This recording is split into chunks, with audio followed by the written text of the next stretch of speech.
Hey everybody, Steve Wilson here from Lockstep. George Peabody from Lockstep.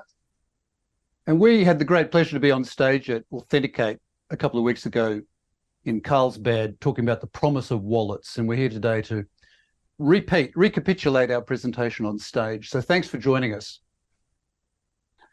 We're talking about the promise of wallets, certainly the most promising technology on everybody's minds at the moment.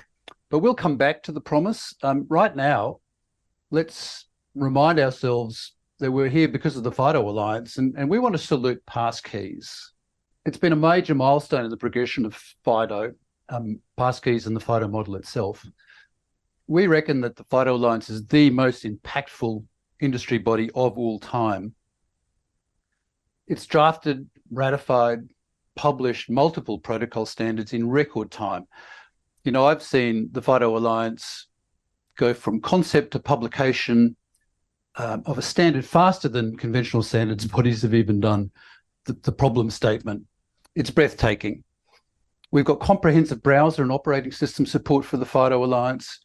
But above all, FIDO has built a community of cooperating competitors like nobody else has to innovate under a common set of rules. And to dive in a little further, FIDO's created standards both large and small. Of course, one of the great achievements has been the consumerization of cryptography, putting cryptographic capability into the endpoint devices that, for all intents and purposes, all of us carry around with us in our pockets all the time. Not only that, FIDO has established metadata services that are critically useful for relying parties to be able to make assessments about hardware that's being presented at the same time as the replacement for the password. So the Alliance has brought together a critical mass of diverse stakeholders, and people have talked about this for 10 years, the critical mass of relying parties at the table. No other industry body has done this. But what matters is not just the quantity, but the quality. Like, what do these members actually do? So one of the most important stakeholders for the FIDO, it was, of course, financial services companies. Their adversaries are the fraudsters who know where the money is. And so we've gotten financial services organizations of all kinds, from banks to payment service providers, have come together around passkeys. And PayPal, of course, was a founder of the FIDO Alliance, let's remember. Relying party members include really major retailers, chains, online retailers, consumer goods and services companies. They've all got enormous scale and so much to contribute to the authentication challenge. And of course, putting cryptographic capability at the edge of the network requires silicon, hardware. And key members of the FIDO Alliance have been semiconductor manufacturers like Infineon, Qualcomm, Intel, and others. And finally, perhaps most impressive of all, is the way that FIDO board includes the major operating system and platform providers, the companies that actually make passkeys happen at scale. It's a huge accomplishment to get these organizations to the table. So, George, what happens if we take this model out for a spin? What else can we do? Got it. Well, you know, at Lockstep, our entire perspective is based around what we see with passkeys as the first step on a transition from plain text presentation to device-assisted authentication and presentation of data signed at every step. So if we can do what FIDO has done for the password and what chip cards did 20 years ago for payments, we can really take a broader view of authentication and look at the authentication of other data beyond just passwords, beyond just payment cards. What's possible if we could treat email addresses, mobile phone numbers, our utility account details with the same care and the same cryptographic handling that passwords now enjoy under passkeys. And we think there's real urgency around this because with generative AI, at the very least, we now have a technology, as Gary Marcus puts it, a technology that can create bullshit in industrial scale at zero cost.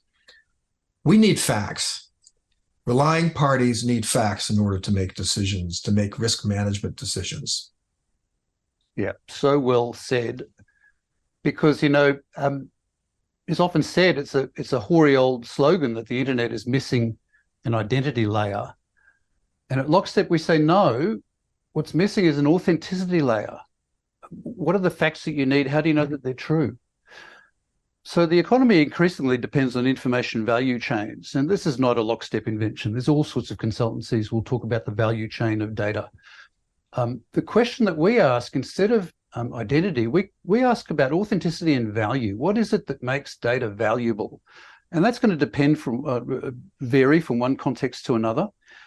It may be the authorship of data, or in fact, the manufacture of a device in the IoT. So pedigree makes data valuable. Warranties, if applicable, makes data valuable. Do we have permission to use data? Do we have license to use data? All of these questions are answered in metadata. It's the properties of the data that matters. The attributes of data tell a story. And what really matters as people consume data and rely on data is what is the story behind the data. And so we think that authenticity lies in metadata. So what's it going to take to build an authenticity layer? Well, it's going to take more than technology. The FIDO Alliance model of bringing stakeholders together to develop common approaches is an exemplar of the kind of approaches that's going to be needed to expand our notion of eliminating plain text and replacing it with device-assisted presentation. FIDO and passkeys were conceived around personal identity management. What if we start to apply the same model, technology, organization, rules, contractual obligations to one another, branding even? What if we start to apply that to verified credentials? Then we can expose not only the credentials about us as individuals, but we could also expose and share securely the credentials of IoT devices to really strengthen the data sharing economy that Steve mentioned. So Steve, what else do we need to do? Well, wallets are ubiquitous. Everybody's talking about wallets.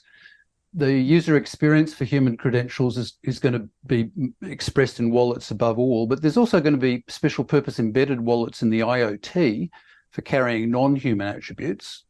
So look, wallets are hot, but we at Lockstep are actually much more interested in the rules behind the tools. So for one thing, how does an issuer of a credential get permission to load their credential to a wallet?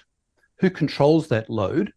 It's got to be a split responsibility between the wallet operator and the credential issuer. They both have a lot at stake in setting the rules for loading credentials. And on the other side, when you present a credential from a wallet to a relying party, how does the relying party get ready to, well, rely? So consider Apple and Google, the hottest wallet brands out there. Their superpowers are actually not in the wallet or even in the handsets. Those businesses are super networks. They have the business rules. They control the contract terms that govern who uses the plumbing. So that's their superpower. It's not the technology that ultimately matters. The data ecosystem depends on the networks, and the networks write the rules. So digital wallets, absolutely critical. But what do we want to share and release out of those wallets? Verified credentials. And the wallet has that one job of acting as a container for these credentials. And on the user interface side as well. And that's very nice to have that data securely stored inside the wallet, but verified credentials don't verify themselves, and they don't distribute themselves either. And this is a big area of discussion at Lockstep, and as we're finding around the world, is how do, it's impossible for relying parties to make bilateral arrangements with each of the credential issuers that they're interested in. And so what do they do today? Well, they generally hire data brokers who have data of varying quality. The default behavior, of course, is collecting all the data themselves and storing that data on their own systems, which of course leads to breach after breach after breach.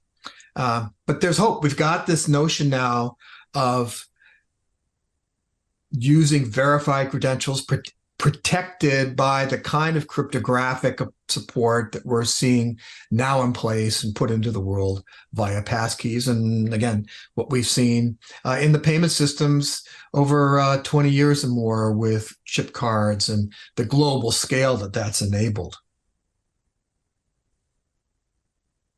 So for distribution, we think that the verifiable credentials ecosystem is missing a piece. It needs a new party. It needs a data distributor or a clearinghouse, infostructure, call it what you like.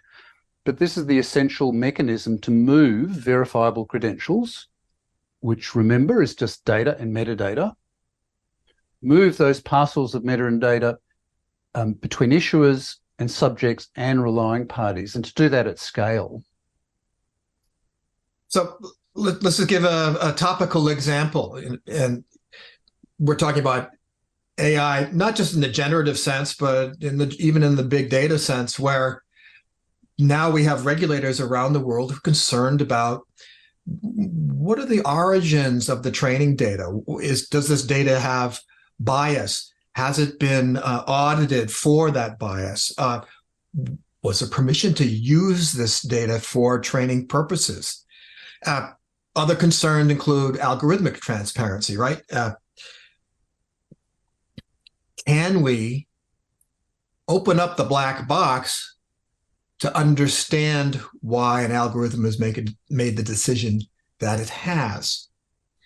That requires, is certainly facilitated by facts, verifiable credentials used as the basis for decisioning, as opposed to some massive correlation engine making a decision. And then for anybody who's a creator is concerned about authorship, can we determine whether the data, not just creator, but it's consumers of art, do we know how it was created, by a robot or by a human being? So this whole shebang boils down to the ability to discern the quality of data and the metadata, the story about that data. So we're celebrating the accomplishments of the FIDO Alliance, its model, expressed now and out in the world with passkeys as a way of eliminating passwords. But the next phase is getting rid of plain text authentication, getting rid of plain text data that's when it's used for risk management. So we're very happily standing on the shoulders of the FIDO giants, and we're looking forward to this next evolution of this. We're looking forward to the next trends. We're looking forward to this growing transition away from plain text to device-assisted decisioning. Steve, wrap it up. Take us home. Thanks, George. Hey, look, I've been privileged to be talking about these matters on the Authenticate stage for 4 years now, tracking the evolution from identity to attributes to data, and how do you verify the data? How do you get hold of the facts? How do you know that they're true? In 2020, I painted a picture where we could authenticate the world using FIDO's cryptographic protocols. So what's really encouraging now, 4 years later, as we head into 2024, the maturity of the building blocks, the willingness of so many to adopt them. FIDO is the safe place where this work is going to continue. It's a safe place where competitors come together to create the innovations of passkeys. And FIDO device onboarding, which Andrew Shikiar reminded us, could be even bigger than passkeys when you think about the size and the breadth of the IoT. So the rate of progress is breathtaking. business is ready now to go from authentication to authenticity. It's the bigger and more general task in front of us to make to make the cyberspace safe, give us back the confidence that what we see is real. So we envision the next phase of the FIDO model as proving attributes of all important data, phone numbers, account numbers. Look at the new forms of payment fraud that are all about just fake data. So how are we going to fight fraud? Bigger than that, how are we going to restore the originality of photographs and videos and documents and artworks and those things that make cyberspace worth living in? How do we get our certainty back? And we think that that's the authenticity mission that lies ahead for FIDO and the model that it's given us. Thanks so much for listening. We'd love to engage further at the Lockstep website. We have a podcast, Making Data Better, that George is spearheading. Please engage with that. Let us know what you think about authenticity as we go into cyberspace and the whole new generation. Thanks, folks. Thank you.